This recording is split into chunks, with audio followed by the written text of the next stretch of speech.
Il est 7h15 et nous sommes le mercredi 10 janvier. Merci à toutes et à tous de nous rejoindre. Nouveau flash que je vous propose de commencer avec vos prévisions météo pour cette journée. Journée pluvieuse sur le nord et le Pas-de-Calais. Des averses attendues toute la matinée et même cet après-midi, même si les nuages de ce matin laisseront la place à de rares éclaircies en milieu de journée. Alors au niveau des températures, on attend entre 8 et 9 degrés sur le littoral ou même en métropole lilloise. Et pour des prévisions plus complète, je vous donne rendez-vous juste après ce flash. Aujourd'hui, mercredi, Gérard Collomb, le ministre de l'Intérieur, doit présenter ses vœux aux forces de l'ordre. Une cérémonie attendue par ces mêmes policiers qui espèrent l'annonce du durcissement des sanctions après l'agression d'un des membres des forces de l'ordre, un fait qui se produirait de plus en plus souvent. Et on pense évidemment à l'agression de 2 membres des policiers la nuit du Nouvel An du côté de Champigny-sur-Marne. Ces vœux vont donc se faire au lendemain d'un mouvement national de rassemblement, notamment des forces de l'ordre devant les commissariats des Hauts-de-France, notamment du côté de Lille, de Roubaix, de Dunkerque, de Calais, de Douai ou encore de Valenciennes. Des rassemblements avec des revendications comme celle du syndicat Unité SGP Police qui réclame la mise en place de tribunaux criminels spécialement compétents dans ces agressions. Idil Gunaï s'est rendu dans l'un de ces rassemblements dans la région du côté de Roubaix. Écoutez. On souhaiterait que soient créés des tribunaux criminels vraiment compétents sur les agressions, spécialisés sur les agressions de policiers. Nous demandons aussi qu'un pôle de magistrats vraiment compétent que sur les agressions de policiers soit créé.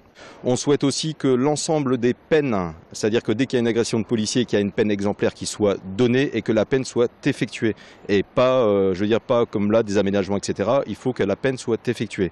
On voudrait aussi éventuellement que certaines qualifications pénales soient requalifiées. Comme là, par exemple, si on prend l'exemple de Champigny-sur-Marne, à la place de mettre violence volontaire contre agents de la force publique, on met tentative d'homicide.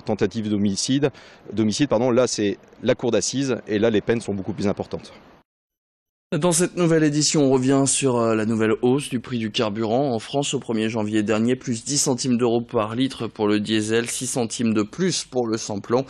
L'objectif de cette hausse déséquilibrée des 2 taxes est de rééquilibrer d'ici 2021 l'écart qu'il y avait auparavant entre les 2 prix à la pompe rééquilibrés à la hausse, cela va sans dire. Le gouvernement souhaite en effet arrêter de privilégier les utilisateurs du diesel, jugés plus polluants. Même objectif d'ailleurs avec l'augmentation de la taxe intérieure sur la consommation des produits énergétiques du gasoil qui a été augmentée. Taxe que l'on retrouve par exemple au moment de l'achat d'une voiture diesel.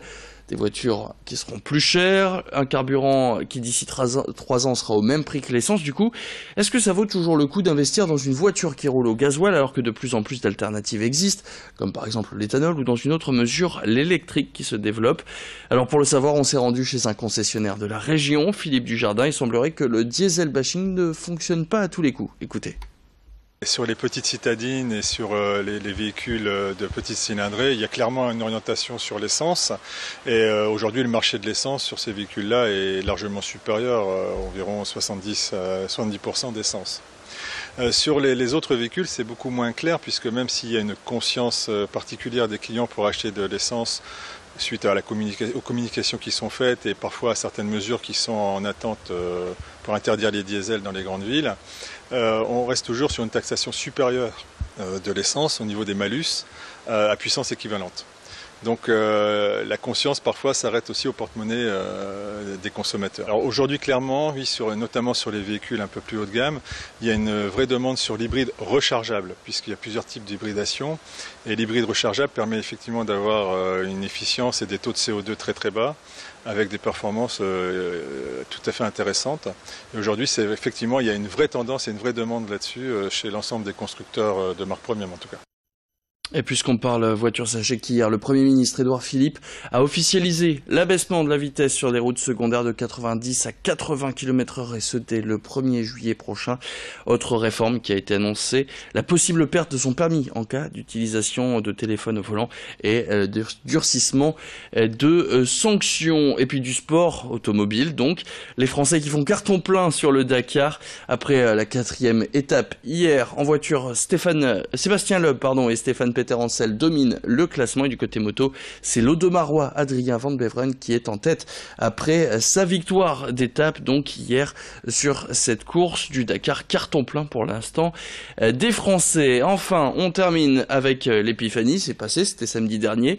Et peut-être avez-vous tiré les rois entre amis ou en famille. Une galette des rois qu'on va encore retrouver un moment dans les boulangeries, qu'on croise là aussi déjà depuis le mois de décembre dans ces mêmes rayons. Et une fois qu'on sait donc qui est le roi ou la reine, que faites-vous de la fève? Eh bien certains la gardent précieusement et font même une collection, on les appelle les fabophiles, portrait d'une des collectionneuses de la région.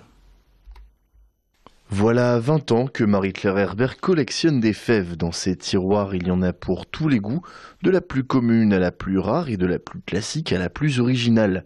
Au total, ce sont 40 à 45 000 fèves qui ornent ces tiroirs et la collectionneuse en parle avec passion. On avait à peu près entre 40 et 45 000. Comment c'est m'est venu? Quand les enfants étaient petits, on mangeait beaucoup de galettes parce qu'ils adoraient ça. Donc on les a gardés. Et puis 2004, je m'en occupe beaucoup plus parce que j'ai plus de temps. Donc on achète un petit peu plus de fèves. On mange moins de galettes. Tous les ans, il y a un livre qui sort. Donc on sait un peu les séries pour les compléter, tout ça. Et puis quand j'ai la série complète, je note le fabricant, tout ça, et puis je les range par année. Et c'est mon mari qui m'a fait mes petites armoires pour les ranger. Voilà. Ça prend de la place quand même. Ça prend de la place, oui. Donc c'est pour ça que maintenant je fais moins les fèves ordinaires aussi. Je me suis un peu plus limitée dans les fèves un petit peu grand pâtissier, qu'on trouve beaucoup moins. Mais dans la famille, Marie-Claire Herbert n'est pas la seule passionnée de fèves. Sa petite fille Amélie est elle aussi une fabophile convaincue et elle a déjà ses préférences. Granny a collectionné un petit peu les fèves Nex. Elle en avait quelques séries. Puis quand elle me les a montrées, j'ai eu un coup de cœur. Et je trouve que c'est bien, ils sont bien travaillés, ils sont belles et tout, c'est pas main et fait main. Si la science n'a pas encore prouvé que la passion était génétique, au fond, elle a quand même peut-être quelque chose de contagieux. Et c'est la fin de cette édition. Merci à toutes et à tous de l'avoir suivi. Tout de suite, vos prévisions météo, l'info carburant, et on se retrouve tout à l'heure à 7h30, toujours en direct. Bonne journée à toutes et à tous.